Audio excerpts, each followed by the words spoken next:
Hey, what's going on, you guys? Welcome back to another episode of Fourth Quarter Sports. If you don't know, I'm your host. My name is Eves. You can follow me on all platforms at St. Laurent, st.laurent_slew. Once again, that's St. Laurent Slew. And today, man, quick episode for you. Just want to kind of recap what's going on in the series so far, as well as give you guys my prediction for the game tonight. Let me know. You guys think the Spurs are going home? Does New York end it all in San Antonio? They are undefeated on the road so far. Or do the Spurs pull it out and have one more good game inside of them? All right, before we get started and get too far into the episode, do want to ask for some prayers for my brother. Right now, he is currently in the hospital dealing with a collapsed lung.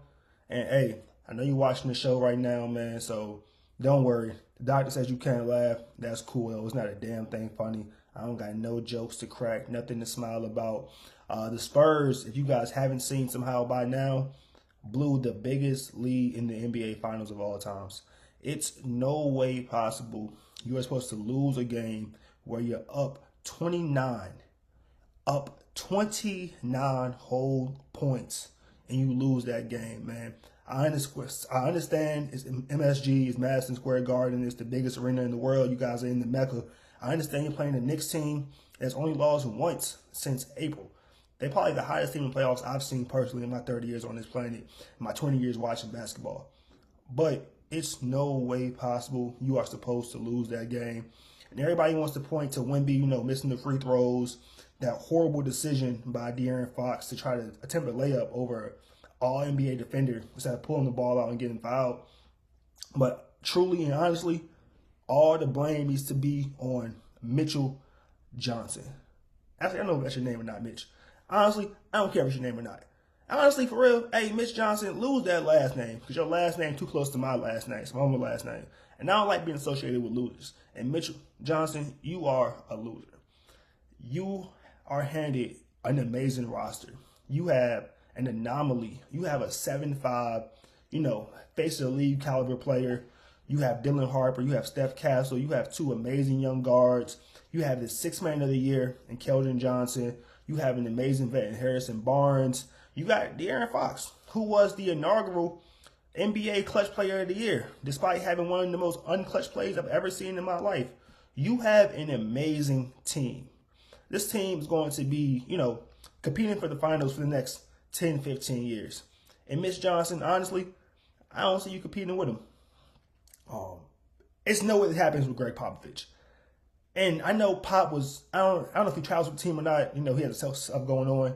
But wherever Pop was at, Pop, Tim Duncan, Manu, TP, David Robinson, they was watching that game like everybody else and wondering, why is there no sense of urgency? Man, you can't die with your timeouts. You can't take timeouts in the next game. They don't transfer over. You don't get a bonus for not using them. Why are you not calling your timeouts? You guys know, I get it. We got playoff Rondo. We got untucked Kyrie. We got Hoodie Melo. We need to have fourth quarter Brunson. I don't know what to call it. That's not really that catchy. But Jalen Brunson needs his own moniker. That man is a superstar player. I don't care what anybody says. Brunson is easily and hands down the most clutch player in the NBA right now. We saw it this season. We've seen it last season. We've seen it 3 seasons ago. Ever since that playoff run when Luka got hurt in Dallas and Brunson kind of stepped up, he has shown, even before then, let me give that boy some credit. Even since he was in Villanova, Jalen Brunson has been a clutch player. He's been a fourth quarter player. He's a big game player. You see he has the biggest, point differential from regular season to the playoffs in NBA history. Although it's a little skewed, he didn't start playing but so many minutes. He did come in as a second-round draft pick, so he wasn't, getting perennial numbers to start his career. So it does skew it a little bit. But having a jump of that caliber, at any level, that is impeccable. That shows the work that he puts in, the craft he has in his game, the trust he has in himself, and the trust his teammates have within him. I don't think for a second there the Knicks thought they were going to lose. I don't think Mike Brown had a problem coaching the team. Even when Cat got in foul trouble early, you get your starting big to get 2 quick fouls in the first 2 minutes, that's bad news, especially for a team like the Spurs that have a 7-foot alien playing center. Having your starting big get 2 quick fouls should be detrimental. Man, they had Jeremy Sohan getting minutes. They had people playing in the finals that should not even be on the finals caliber team trying to guard Wemby. But, let me not call it luck, but they did get lucky that Wemby is he's still a baby deer. He's still a little kid. Wemby's still, 22, 23 years old. He doesn't have his grown man weight. Wemby is, I'm 6'2". Wemby is a foot and 3 inches taller than me. And I'm still, I'm maybe 40 pounds heavier than Wemby. Wemby hasn't got his grown man strength yet, his grown man muscle yet. When he gets when he gets a post game, he gets some more girth on his body. He can lift some more weights, eat some more American food, get some size. What happened the other day would not happen again in the future. But right now, with that small, slender frame, with his inability to play in the paint, and it's crazy because you think a 7'5", you don't need but so many moves. You get a little sky hook, you get a little running float, shoot over somebody, pull a KD, pull a Dirk, just turn around, rip through, quick shot. He does have the quick shot, but he does not want to play close to the rim. And once again, that goes back to Mitch Johnson. I get it, man. I believe you guys hit 16 threes to start the game. Everybody was hot. Champagny was hot. Excuse me, not Champagny. Vassell was hot. Champagny can get hot. Dylan Harper got hot. He shot 1 for 9 the game before, and it came out and knocked down 2 quick threes off the bench. Yeah, you guys were shooting threes, but you guys were also up 30. And then the threes stopped falling. I'm not sure if you don't see what we all see, Mitch, but that guy you have, that 7'5" that I keep referring to, Victor Wembanyama, you take him and you say, hey, go get your small, slender, slanky behind. Go get on that block. Go get on the elbow. Go get on the nail. Stop playing above the perimeter. And, I get it. He has that game. He has it. And he's working on it. And it's developing. But while that's developing, you've already developed 7 feet and 5 inches of body. Go stand by the rim. I don't understand why he doesn't get more lobs. Why he doesn't get more post touches. What that reminds me of? Have you ever played, basketball with your nephew, son, little cousin, little brother, whatever, on the little mini hoop? You don't need to shoot jump shots. Yeah, you can shoot jump shots. Yeah, we big, we grown. We can shoot jump shots all day. But when the hoop is eye level with you, why are you shooting? Lay it in. Dunk the ball. Do a high percentage shot, which Wemby doesn't take, man. That's probably my biggest critique on Wembanyama. He's an amazing player. He will continue to be an amazing player. But right now, he does not take high-quality shots based off of his body and his ability, and that's a coaching thing. However, let's move on. No need to speak about the past. Tonight, 8 o'clock, Saturday, June 13th, we do have Game 5 of the series. They are going back to San Antonio. So, hey, the Spurs have a chance to do the impossible.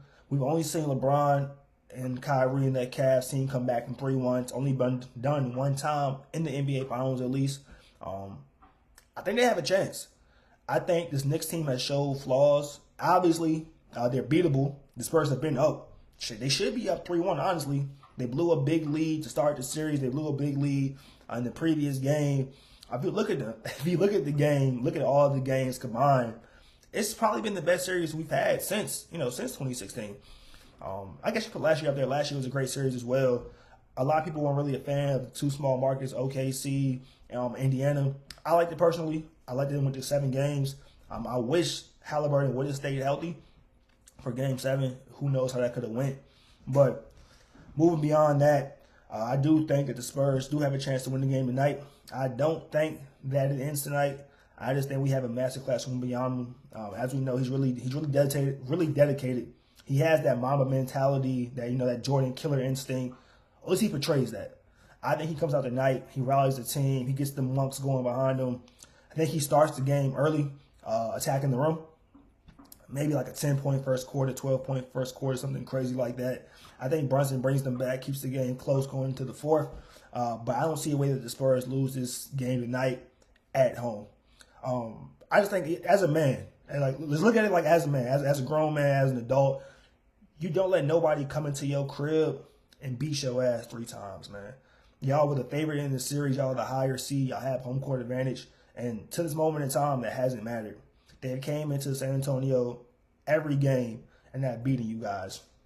Whether you guys win the series or not, I just don't think you allow another team to come over there and just, dominate you like that. You guys were the second seed in the West for a reason, a 60-plus win team for a reason.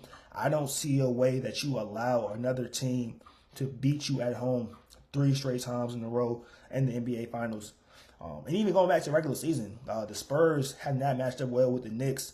I believe the Knicks won 3 of the regular season games. I could be wrong. I know they won the NBA Cup game against the Spurs in San Antonio. So, yeah, you guys have not defended home court very well against the Knicks. And this is your last chance to do it, this year. I think you have to. Will I be surprised if the Knicks ended tonight?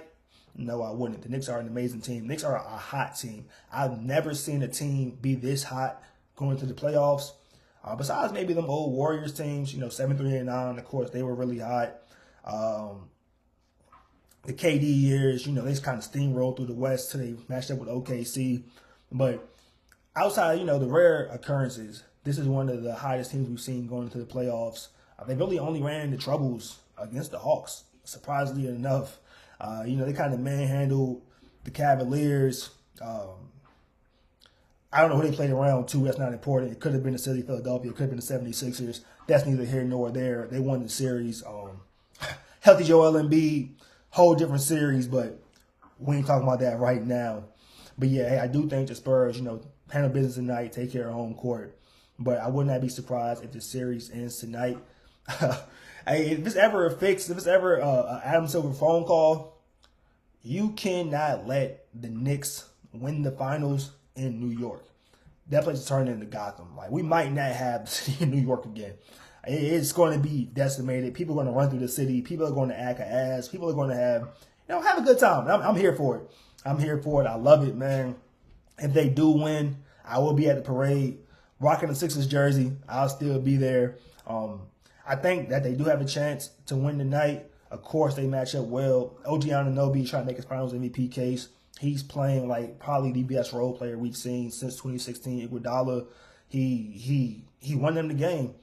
That block, which was a foul, we got to look at the tape. Tape don't lie. He smacked the shit out of De'Aaron Fox. He fouled D Fox. But still amazing play, amazing hustle to get back there. OG's making the case for himself.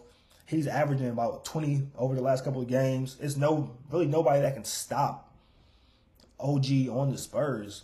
You would think about it, that shit with Champagnie. Champagnie couldn't guard me. I'll go out there and give Champagnie buckets.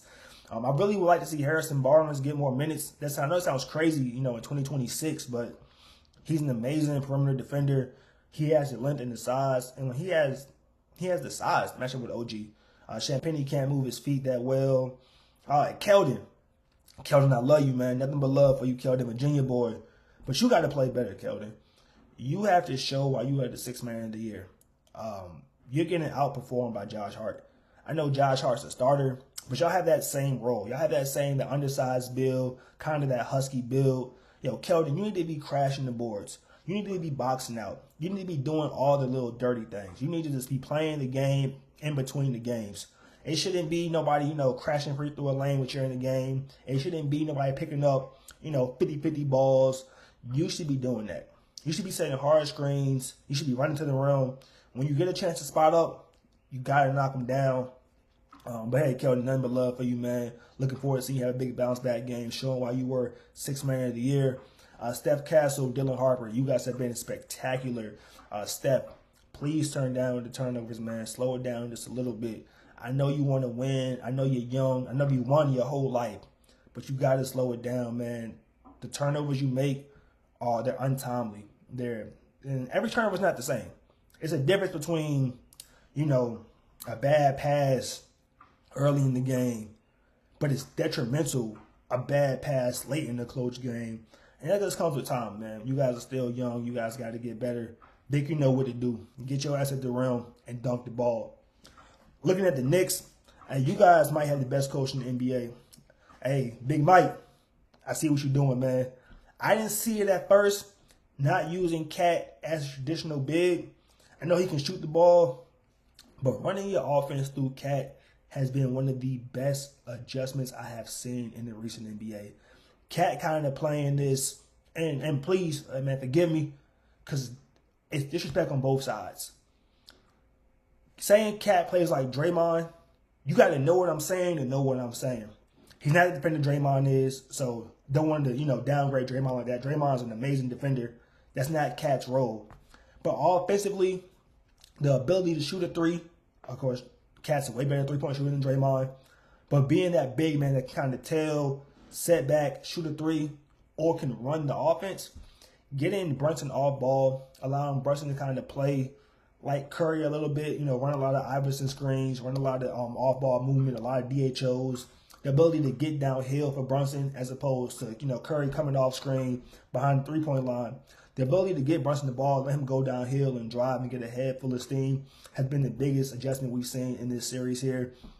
Hey, Big Mike, one hell of a coach, man. If you get it this year, I'm glad you got it, man. And what Issa Rae say, I'm cheering for everybody black. I'm definitely cheering for you, man. Well, hey, like I said, Game 5 tonight. Let me know your predictions. I do think the Spurs win tonight, but I do think this Knicks win the next game in New York. Hey, let me guys know what you think, man. I'm signing out today. Peace.